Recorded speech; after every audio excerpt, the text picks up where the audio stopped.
दोस्तों, Indian post office में 38,926 पदों पे जो बहाली निकली हुई है, इस पे मैंने पहले भी वीडियो बनाया है और आज एक बार फिर से इस पे मैं कुछ और डिटेल के साथ आया हूँ।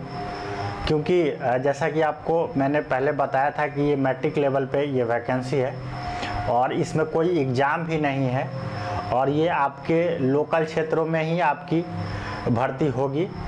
जैसे आप जिस राज्य में, जिस एरिया में, जिस ज़िले में आप अप्लाई करेंगे उसी ज़िले में आपकी वैकेंसी होगी। प्लस इसमें और प्लस पॉइंट है कि इसमें जो मिनिमम जो वर्किंग आवर है वो सिर्फ 4 घंटे का है। मतलब 4 घंटे आप वर्क करके घर जा सकते हैं। तो बहुत सारे प्लस पॉइंट है इसमें, लेकिन आज मैं इसलिए इस पर दोबारा वीडियो बना रहा हूँ क्योंकि दोस्तों ये मैट्रिक लेवल पे वैकेंसी है, लेकिन ये जॉब आसान नहीं है। अब आसान नहीं है कैसे, मैं आपको बताऊंगा। पूरा डिटेल आपको समझना बहुत ज़रूरी है क्योंकि आप अगर मैट्रिक पास है और आप अगर अप्लाई कर देते हैं और आप एकदम हाथ में हाथ रख के बैठ जाए कि भाई हमारी तो नौकरी पक्की है क्योंकि हम मैट्रिक पास है और हमने अप्लाई कर दिया है और इसमें कोई एग्ज़ाम भी नहीं है, तो आपकी भूल होगी। इसलिए दोबारा मैं इसलिए वीडियो बना रहा हूँ क्योंकि मुझे कुछ और डिटेल इसके बारे में समझ में आया है। क्योंकि कुछ लोगों ने मुझे कमेंट किया था कि सिलेक्शन की प्रक्रिया क्या होगी। इसके बाद मुझे लगा कि एक और वीडियो इस पर बनाया जाए, थोड़ा डिटेल में इसको समझाया जाए कि सिलेक्शन की प्रक्रिया आखिर इसमें कैसे होगी, क्या तरीका होगा। निश्चित रूप से सिलेक्शन की प्रक्रिया जो है वो मेरिट लिस्ट पे ही होगी। आपका जो परसेंटेज होगा मैट्रिक में उसी पे होगा। और भी बहुत सारा डिटेल इसके बारे में हम समझेंगे क्योंकि अगर आप फॉर्म अप्लाई करते हैं तो एक सिंगल मिस्टेक अगर आपका रह जाता है दोस्तों, तो आपका ये फॉर्म रिजेक्ट हो जाएगा गारंटी के साथ। इसलिए ये वीडियो आपके लिए देखना बहुत ज़रूरी है अगर आप इस पोस्ट के लिए अप्लाई करते हैं। तो एक और फिर से मैंने रोजगार दर्पण पे एक नया पोस्ट लिखा है, तो उसमें पूरा डिटेलिंग में समझाया गया है कि इस अगर एप्लीकेशन को आप इसके लिए अगर आप अप्लाई करते हैं तो क्या क्या योग्यता होनी चाहिए और किस तरह से आप अप्लाई करते हैं। तो चलिए हमारे कंप्यूटर स्क्रीन पे और मैं आपको पूरा डिटेल समझाता हूं कि आप अगर अप्लाई करते हैं, अप्लाई करने से पहले आप पूरा ये वीडियो ज़रूर देखिए और वो जो मैंने आर्टिकल लिखा है उसको भी आप एक बार पढ़िए। तो उसी को हम आज समझ लेते हैं एक बार कि कैसे क्या है, फिर आप अप्लाई करिएगा।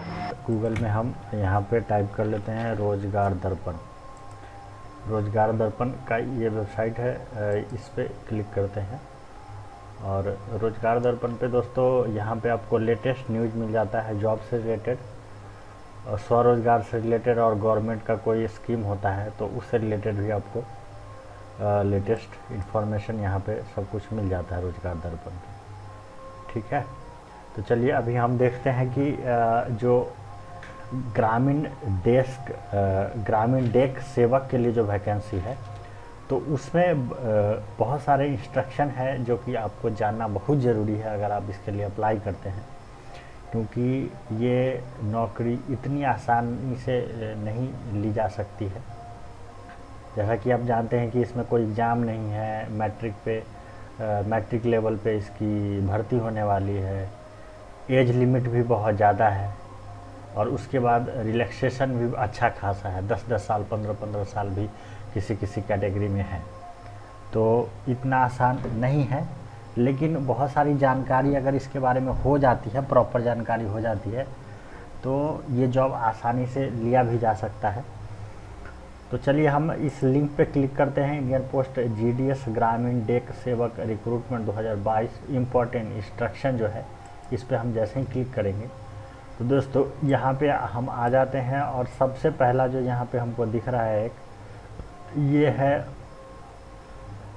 किस में कितना जैसा कि आपको मालूम है कि ये पूरे भारतवर्ष में इसकी वैकेंसी निकली हुई है और टोटल 38,926 पदों पे इसकी बहाली होने वाली है। लेकिन ये हर राज्य में जो है इसका जो है टोटल बांट दिया गया है। तो ये टोटल का हर राज्य में रिक्वायरमेंट के हिसाब से अलग अलग वैकेंसी है, किसी में 1000 है, किसी में 900 है। जैसे आसाम में आप देखेंगे तो 2 कैंडिडेट की ही रिक्वायरमेंट है। तो हम जान लेते हैं, अगर आप जिस राज्य से आते हैं, जैसे अगर आप आसाम से आते हैं तो आसाम में देखिए कि क्या रिक्वायरमेंट है, सिर्फ 2 वैकेंसी है आसाम में, जबकि बिहार में इसी की वैकेंसी है 990 वैकेंसी है। तो आपको ये ज़रूर जान लेना। इसको थोड़ा सा बड़ा कर लेते हैं, यहाँ पे आप क्लिक करके जूम इन कर सकते हैं। तो ये जानना ज़रूरी है दोस्तों कि आप जिस राज्य में से अप्लाई कर रहे हैं उस राज्य में वैकेंसी कितनी है। तो इसका ये मतलब ही नहीं है कि देखिए, ये आप वीडियो बहुत ध्यान से देखिए, क्योंकि अगर आप अप्लाई करते हैं तो ये वीडियो को ध्यान से देख करके सब कुछ समझना बहुत ज़रूरी है। और नहीं तो आप हमारा ये रोजगार दर्पण पे जाके और ये पूरा पढ़ भी सकते हैं। तो वही चीज़ मैं आपको समझा भी रहा हूँ। तो ऐसा नहीं है दोस्तों कि अगर आप जिस राज्य से आप देख लेंगे कि किस राज्य में बहुत ज़्यादा है। जैसे महाराष्ट्र में वैकेंसी बहुत ज़्यादा है, 2984 वैकेंसी है, ठीक है। तो 2984 वैकेंसी, तो ऐसा नहीं कि आप बिहार के वासी हो और महाराष्ट्र से जा कर के अप्लाई कर दीजिए। तो महाराष्ट्र से जा कर के जब अप्लाई करेंगे ना आप, तो आपको लैंग्वेज देखा जाएगा। तो महाराष्ट्र में मराठी बोली जाती है और आप बिहार से जाएंगे तो हिंदी लैंग्वेज आता है आपको, मराठी नहीं आएगी, तो आपका सिलेक्शन वहाँ पे नहीं होगा।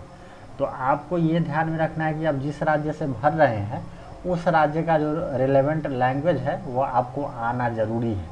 जैसे जनरली ज़्यादातर राज्यों में हिंदी की रिक्वायरमेंट है, हिंदी लैंग्वेज ही चलता है। लेकिन कुछ ऐसे राज्य हैं जहाँ पे अलग अलग लैंग्वेज चलता है। जैसे कर्नाटका में कन्नड़ा लैंग्वेज चलता है, केरला में मलयालम चलता है। तो उसी तरह से आपको देख लेना है कि आपको किस लैंग्वेज आप प्रेफर करते हैं, तो उसी लैंग्वेज आपको वो लैंग्वेज आना ज़रूरी है। और वो लैंग्वेज सिर्फ आना ज़रूरी नहीं है दोस्तों। आप सोचेंगे कि मैं मराठी बोल भी लेता हूँ, चाहे मैं दूसरा कोई लैंग्वेज बंगाली बोल भी लेता हूँ, तो उससे भी नहीं होगा। आपके सर्टिफिकेट में, मैट्रिक के सर्टिफिकेट में आपका वो लैंग्वेज होना बहुत ज़रूरी है, समझ रहे हैं। तो 2 लैंग्वेज कंपलसरी है। एक तो इंग्लिश कंपलसरी हो जाता है, इंग्लिश सबके मैट्रिक में रहता ही है। पूरे भारतवर्ष में आपने अगर किसी भी बोर्ड से एग्ज़ाम दिया है तो आपका इंग्लिश कंपलसरी होता है और एक रीजनल लैंग्वेज होता है। जनरली तो हिंदी होता है हर राज्य में, क्योंकि हिंदी हमारी मातृभाषा है। लेकिन किसी किसी राज्य में रीजनल लैंग्वेज भी पढ़ाया जाता है, तो वो होता है। तो आप ये ज़रूर ध्यान में रखिए कि आप अगर बिहार राज्य से अगर आपने अप्लाई किया है तो आप बिहार के से ही बिहार राज्य बोर्ड से अगर आपने पास किया है तो बिहार राज्य से ही अप्लाई करिएगा। तो ये सब चीज़ें बहुत समझने वाली है। तो ये हम एक एक करके समझ लेते हैं।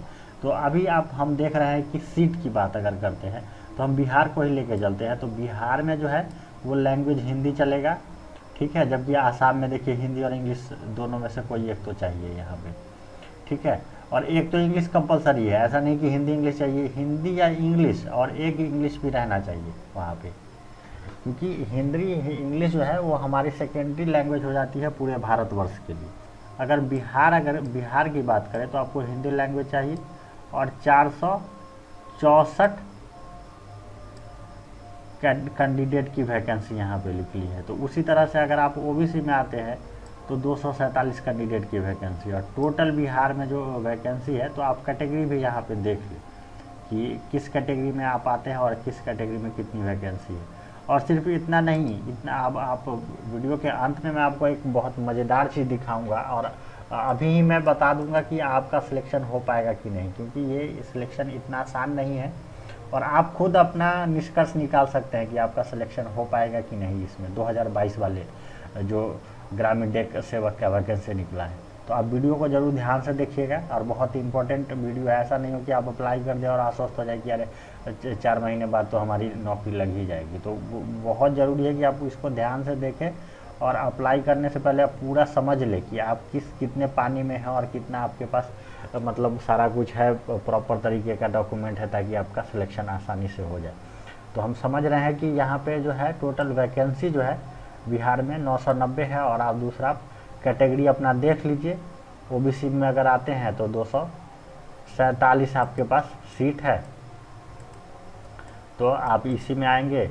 अगर एससी में आते हैं तो 144 आपका सीट है, इसी में आपकी जो है सो इसी में आपका सिलेक्शन होगा, इतने सीट में ही आपका सिलेक्शन होगा। तो चलिए ये पूरा आप डिटेल यहाँ पे देख लीजिएगा। आप जिस भी राज्य से आते हैं और उस राज्य में आपको, जैसे उत्तर प्रदेश में भी हिंदी बोली जाती है, ठीक है, तो उत्तर प्रदेश से आप अप्लाई कर सकते हैं। उत्तर प्रदेश में देखिए सीटों की संख्या भी बहुत ज़्यादा है, 2519 सीट है। तो ये भी एक प्लस पॉइंट है। तो जहाँ पे हिंदी बोला जाता है आप वहाँ से अप्लाई कर सकते हैं, ऐसा नहीं है। लेकिन ये भी ध्यान रखिए कि ये लोकल जॉब है, तो अगर आप उत्तर प्रदेश से अप्लाई करेंगे तो आपका ऐसा नहीं होगा कि आपका बिहार में ज्वाइनिंग हो जाएगा, ये उत्तर प्रदेश में ही आपका ज्वाइनिंग होगा। तो अगर आप उत्तर प्रदेश में रहने के इच्छुक है तभी आप वहाँ से अप्लाई करिएगा। जैसे उत्तराखंड में भी हिंदी है, लेकिन वहाँ लोकल जॉब है, आपको वहीं पे इसका जॉब करना पड़ेगा। तो चलिए टोटल जो वैकेंसी है वो यहाँ पे दिया हुआ है कि 38,926 टोटल पद की संख्या है।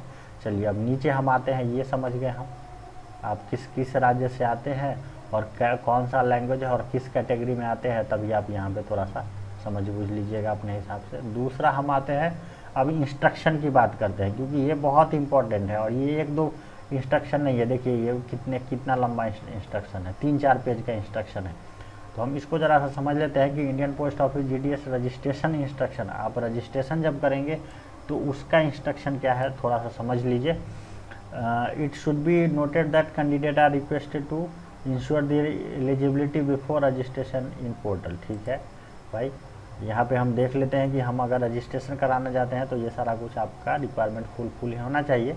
तो registration is mandatory for applying online आपको अप्लाई करना है रजिस्ट्रेशन। ठीक है दोस्तों, और ऑनलाइन अप्लाई करने के लिए यहाँ पे बोला जा रहा है कि ईमेल आईडी और मोबाइल नंबर आपके पास वैलिड होना चाहिए। मतलब आप जो ईमेल आईडी दे रहे हैं वो प्रॉपर होना चाहिए और मोबाइल नंबर भी आपका प्रॉपर होना चाहिए, ताकि उस पर OTP वेरिफिकेशन होगा। और OTP वेरिफिकेशन करने के लिए जैसे ही आप अप्लाई करेंगे, OTP वेरीफाई करेंगे तो आपके नंबर पे एक OTP आएगा, उसको आपको डाल के वहाँ पे OTP वेरीफाई करना पड़ेगा। तो ये चीज़ ध्यान में रखिएगा, ये पहला पॉइंट यही है, इसमें कुछ खास नहीं है। ये चीज़ होना चाहिए कि आपके पास ईमेल आईडी और मोबाइल नंबर एक वैलिड होना चाहिए। ठीक है, वही चीज़ यहाँ पे भी बताया गया है कि candidate has to enter valid email ID और 10 डिजिट मोबाइल नंबर। चलिए ठीक है, candidate should provide a valid mobile number. ठीक है, चलिए ये वही पॉइंट है, एक ही पॉइंट को 3-4 बार समझाया गया है, थोड़ा अलग रजिस्ट्रेशन। अच्छा, दूसरा चीज़ है कि duplicate shall not be allowed, only 1 registration allowed पर कैंडिडेट। मतलब एक कैंडिडेट के लिए एक रजिस्ट्रेशन होना चाहिए, मतलब पर कैंडिडेट पर रजिस्ट्रेशन होना चाहिए और उसका अलग ईमेल आईडी और अलग मोबाइल नंबर होना चाहिए। ऐसा नहीं कि एक ही मोबाइल नंबर से आप घर में 2 कैंडिडेट है तो दोनों ने अप्लाई कर दिया और एक ही ईमेल आईडी से दोनों कैंडिडेट ने अप्लाई कर दिया। एक ईमेल आईडी से एक ही कैंडिडेट अप्लाई कर पाएंगे, दूसरा कैंडिडेट का जब आप रजिस्ट्रेशन करने जाएंगे तो वो ईमेल आईडी वैलिड ही नहीं होगा। ठीक है, तो ये चीज़ आप समझ गए। Application name, candidate has to enter his or her name as per 10th class certificate. 10th class में जो आपका सर्टिफिकेट में जो नाम स्पेलिंग है वही डालना है। उसके बाद आपके फादर का नेम जो और मदर का नेम दोनों में से एक डालना है, और वो भी अपना 10th के जो स्कूल लिविंग वगैरह होगा, क्योंकि मार्कशीट में तो फादर का नाम नहीं रहता है। तो किसी भी डॉक्यूमेंट में जो भी फादर मदर का नाम होगा वो आप यहाँ पे डाल सकते हैं। डेट ऑफ बर्थ भी आपको 10th के जो मार्कशीट में होता है वही आपको डालना है। ऐसा नहीं कि आधार कार्ड वाला आप डेट ऑफ बर्थ डाल देंगे, क्योंकि आजकल आधार कार्ड में कुछ और होता है डेट ऑफ बर्थ, और जो एजुकेशनल सर्टिफिकेट होता है उसमें कुछ और हो जाता है। तो आप जो मैट्रिक लेवल पे जो अभी आपका सर्टिफिकेट है उसी के हिसाब से डालिए, आधार कार्ड को अभी फ़िलहाल भूल जाइए। ठीक है, आधार कार्ड का यहाँ पे रिक्वायरमेंट नहीं है, सिर्फ आधार नंबर डालना होता है, लेकिन आधार कार्ड से कुछ नाम वगैरह वेरिफिकेशन यहाँ पे नहीं करना है फ़िलहाल। Candidate has to be enter his or her gender. चलिए जेंडर ये मतलब नॉर्मल ही है सारा कुछ, यही इंपॉर्टेंट टॉपिक पॉइंट था जो कि हमको समझने के लिए था। कम्युनिटी वगैरह डालना है। Circle with 10th class pass, candidate has to be enter respective postal circle. वही है कि आप जहाँ पे जिस लोकल में जिस राज्य में आपने 10th क्लास पास किया है वो click into know your circle, आप वहाँ से चेक कर सकते हैं। देखिए ये क्या बोल रहा है कि जब आप फॉर्म अप्लाई करेंगे तो जैसे आपने बिहार राज्य के हैं तो आप वहाँ से सर्कल चेक कर सकते हैं कि बिहार में कौन की बिहार बोर्ड से आपने एग्ज़ाम दिया है, तो वो आप एक बार वेरीफाई कर सकते हैं। ये उतना इम्पोर्टेंट नहीं है। कैंडिडेट हैज टू इंटर हर और पासिंग 10th क्लास। आधार नंबर डालना है यहाँ पे। Are your person with disability, अगर किसी तरह से डिजेबल है तो आप वो डाल सकते हैं। तो ये पॉइंट ये समझने वाला था। ये फ़ोटो वगैरह डालना है। 50 KB से ऊपर का आपको फ़ोटो नहीं डालना है, सिग्नेचर 20 KB से ऊपर का नहीं डालना है। तो ये ध्यान में रखना है। पिक्चर क्वालिटी भी अच्छी होनी चाहिए और इसका इमेज का साइज इससे ज़्यादा नहीं होना चाहिए। जो भी वहाँ पे आपको फील्ड है उसको आपको प्रॉपर तरीके से भरना है। चलिए अब दूसरा Indian post GDS fee payment की इंस्ट्रक्शन की बात करते हैं। तो ये इसमें भी कुछ ज़्यादा नहीं है। वो इंस्ट्रक्शन जो फ़ी पेमेंट का जो इंस्ट्रक्शन था वो मैंने पहला वीडियो में भी आपको पूरा डिटेल में बताया हुआ कि 100 रुपये का इसमें फ़ी पेमेंट लिया जाता है, वो भी जनरल कैटेगरी से। बाकी किसी और कैटेगरी से कैंडिडेट से पैसे नहीं लिए जाते हैं। और जनरल कैटेगरी के फीमेल से भी इसमें कोई जो है वो फीस नहीं लिया जाता है। तो ये चीज़ है। अगर आप ऑनलाइन जमा करना चाहते हैं डेबिट क्रेडिट कार्ड से तो वो कर सकते हैं, नहीं तो आप जो पोस्ट ऑफिस है वहाँ पे भी आप जा कर के फीस जमा कर सकते हैं। अभी बात करते हैं Indian post GDS apply for divisional instruction. Registration number is mandatory and fee must be paid. वही बोल रहा है कि रजिस्ट्रेशन नंबर आपके पास होना चाहिए तभी आप अप्लाई कर पाएंगे और फी आपका पेमेंट हो जाना चाहिए। Registration number is mandatory and fee must be paid before apply. ठीक है, रजिस्ट्रेशन करने के बाद आपको फ़ी पे कर देना है, उसके बाद आपको इसके लिए अप्लाई करना है, ये कहा जा रहा है। For application process candidate need to submit parent address, permanent address. ठीक है, रजिस्ट्रेशन के लिए ये सारा कुछ आपको डालना है। Candidate should ensure that valid, ये आपकी जिम्मेदारी है कि आप प्रॉपर तरीके का पूरा एड्रेस डालें, वैलिड डाले, कुछ गलत सलत ना डाल दे, क्योंकि अगर कुछ भी अगर गलत होगा दोस्तों तो फॉर्म रिजेक्ट हो जाएगा पक्का। इसलिए आप गलती कुछ भी नहीं करें, क्योंकि ये सारा खेल जो है फॉर्म प्रॉपर तरीके से भरने का ही खेल है। अगर आप फॉर्म अगर प्रॉपर नहीं भरेंगे, सिंगल गलती पे आपका फॉर्म रिजेक्ट हो जाएगा, इतना एकदम ध्यान रखिएगा। इसलिए मैं पूरा डिटेल में मैंने पूरा ये डिटेल में रोजगार दर्पण पे जो पूरा ये आर्टिकल आया हुआ है तो इसको आपको समझ लेने की ज़रूरत है। ये पूरा डिटेल है, पूरा इंस्ट्रक्शन है, ये कैसे कैसे है। अगर मैं इस वीडियो में मैं उतना अगर एक्सप्लेन नहीं कर पा रहा हूँ, क्योंकि वीडियो बहुत बड़ा हो जाता है तो लोग देख नहीं पाते हैं, क्योंकि बोरिंग लगने लगता है। तो आप प्रॉपर तरीके से इसका मैं लिंक दे दूँगा वीडियो के डिस्क्रिप्शन में, और उसका प्रॉपर तरीके से आराम से पढ़ लीजिए। अगर आपको इंग्लिश समझ में नहीं आता है तो इसको यहाँ से कॉपी करिएगा और गूगल ट्रांसलेटर में जाके इसको ट्रांसलेट करके पूरा हिंदी में समझने की कोशिश कीजिएगा, या जो भी आपका रीजनल लैंग्वेज है वहाँ पे आप समझ सकते हैं गूगल ट्रांसलेटर में जाके। तो आप जो है अप्लाइंग फॉर डिवीजन इंस्ट्रक्शन इसमें थे हम लोग, वही है। परमानेंट एड्रेस वगैरह प्रॉपर तरीके से देता है। अभी देखिए candidate is allow apply only one division. अब आपको ये भी है यहाँ पे कि आपको एक ही डिवीज़न से अप्लाई करना है, मतलब एक ही राज्य से अप्लाई करना है।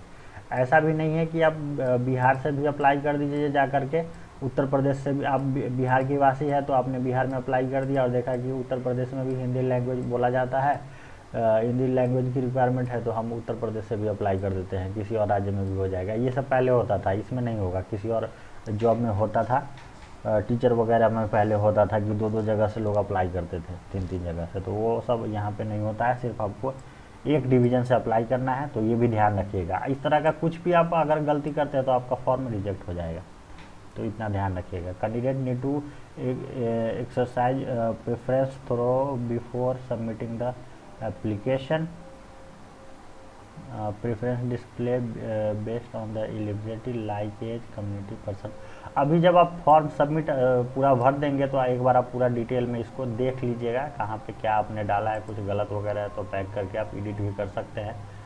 ठीक है, अभी candidate need to select the choice division. आपको अपने हिसाब से जो भी आपको सूट करता है डिवीज़न वो सिलेक्ट कर सकते हैं। डिवीज़न बोलने का यही मतलब है कि आप किस राज्य से अप्लाई कर रहे हैं, और जिस राज्य से भी अप्लाई कर रहे हैं वो आपके चॉइस पर डिपेंड करता है। लेकिन आपको देख लेना है कि जो रिक्वायरमेंट है आप फुलफिल कर रहे हैं कि नहीं। मध्य प्रदेश से भी आप कर सकते हैं क्योंकि हिंदी लैंग्वेज है यहाँ पे, तो वो आप पे डिपेंड करता है। लेकिन आपको एक राज्य से ही अप्लाई करना है, ये आप ध्यान में रखिएगा, यही यहाँ पे कहा जा रहा है। तो ये सारा डिटेल है, और भी आपको इसके बारे में समझना होगा तो आप रोजगार दर्पण पे जाके और ये सारा कुछ आप डिटेल वहाँ पे पढ़ सकते हैं। ठीक है, अब आते हैं दोस्तों मोस्ट इम्पॉर्टेंट चीज़ पे। यहाँ पे भी वही है, नोटिफिकेशन है पूरा। तो अगर आपने पहला वीडियो नहीं देखा है, पहला वीडियो में मैंने पूरा ये नोटिफिकेशन को समझाया हुआ है, क्या रिक्वायरमेंट है, एप्लीकेशन स्टार्ट डेट कब है, इन डेट वगैरह कब है। तो अगर आपने पहला वीडियो नहीं देखा है तो पहला वीडियो ज़रूर हमारे चैनल पे जा करके देख लीजिए। सैलरी वगैरह के बारे में है यहाँ पे, इसके बारे में मैं अभी ज़्यादा डिस्कस नहीं करूँगा क्योंकि ऐसे वीडियो बहुत लंबा हो जाएगा। और भी मुझे दूसरा पॉइंट पे डिस्कस करना है जो कि इस वीडियो में बहुत इम्पॉर्टेंट है। अब देखिए दोस्तों, हाउ टू अप्लाई भी ये लिंक है, आप इस लिंक पर डायरेक्ट क्लिक करके आप अप्लाई कर सकते हैं। ये इंडियन पोस्ट ऑनलाइन गवर्नमेंट का जो वेबसाइट है उस पर चला जाएगा और वहाँ से आप अप्लाई कर सकते हैं। अब देखिए, हम जो लास्ट में जो डिस्कस करने वाले हैं वो कट ऑफ के बारे में डिस्कस करने वाले हैं। कट ऑफ क्या होता है दोस्तों, कि आपने तो देख लिया कि मैट्रिक लेवल पे ये वैकेंसी है, लेकिन मैट्रिक लेवल पे वैकेंसी है ठीक है, लेकिन इसमें पूरा खेल है कट ऑफ का। अगर मान लीजिए कि अगर बिहार के किसी डिवीज़न में, देश पूरे भारत में किसी डिवीज़न में आपने अप्लाई किया है तो वहाँ पे देखा जाएगा कि कितने पोस्ट हैं। जैसे बिहार में अगर हैं आप, यहाँ पे देखिए कि बिहार में अगर आपने अप्लाई किया है और बिहार में अगर ओबीसी में है और ओबीसी में टोटल जो रिक्वायरमेंट है, टोटल सीट है 247, ठीक है। तो 247 सीट है तो यहाँ पे कट ऑफ देखा जाएगा, मैक्सिमम नंबर लोगों का देखा जाएगा कि किसका कितना नंबर है, उसी हिसाब से सिलेक्शन होगा। क्योंकि ये पिछला जो 2021 में जो वैकेंसी आई थी उसका पूरा हमारे पास ये पीडीएफ है, ठीक है।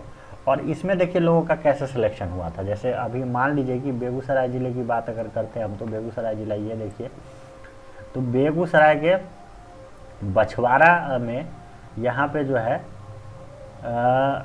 पोस्ट नेम था जीडीएस, वही है, डेक सेवा का पोस्ट था, और यहाँ पे एक पोस्ट था, ठीक है। और ये हुआ था जनरल कैटेगरी के लिए, जनरल कैटेगरी का सिलेक्शन हुआ था और रजिस्ट्रेशन नंबर भी यहाँ पे दिया हुआ है, ठीक है। और प्रेमराज का सिलेक्शन हुआ था और प्रेमराज का जो कट ऑफ था 97.6, तभी इनका सिलेक्शन हुआ था। तो ये कट ऑफ का पूरा खेल है, जिसका सबसे ज़्यादा परसेंटेज होगा उसी का सिलेक्शन यहाँ पे होगा। तो आप ऐसा नहीं कि आपका अगर मान लीजिए कि मैट्रिक में सेकेंड डिवीज़न है या फर्स्ट डिवीज़न भी है और कट ऑफ इतना नहीं है, कट ऑफ आपका अगर 80 से नीचे है तो अप्लाई करके बहुत ज़्यादा फ़ायदा होने वाला नहीं है। लेकिन आप अप्लाई कर सकते हैं, अप्लाई करने के लिए किसी को मना नहीं किया जा रहा है, लेकिन बहुत ज़्यादा मतलब इस पे आप आश्रित रहना ठीक नहीं है। आप अप्लाई तो कर दीजिए, लेकिन आप निश्चिंत रहिए कि होगा कि नहीं होगा वो देखने वाली बात है।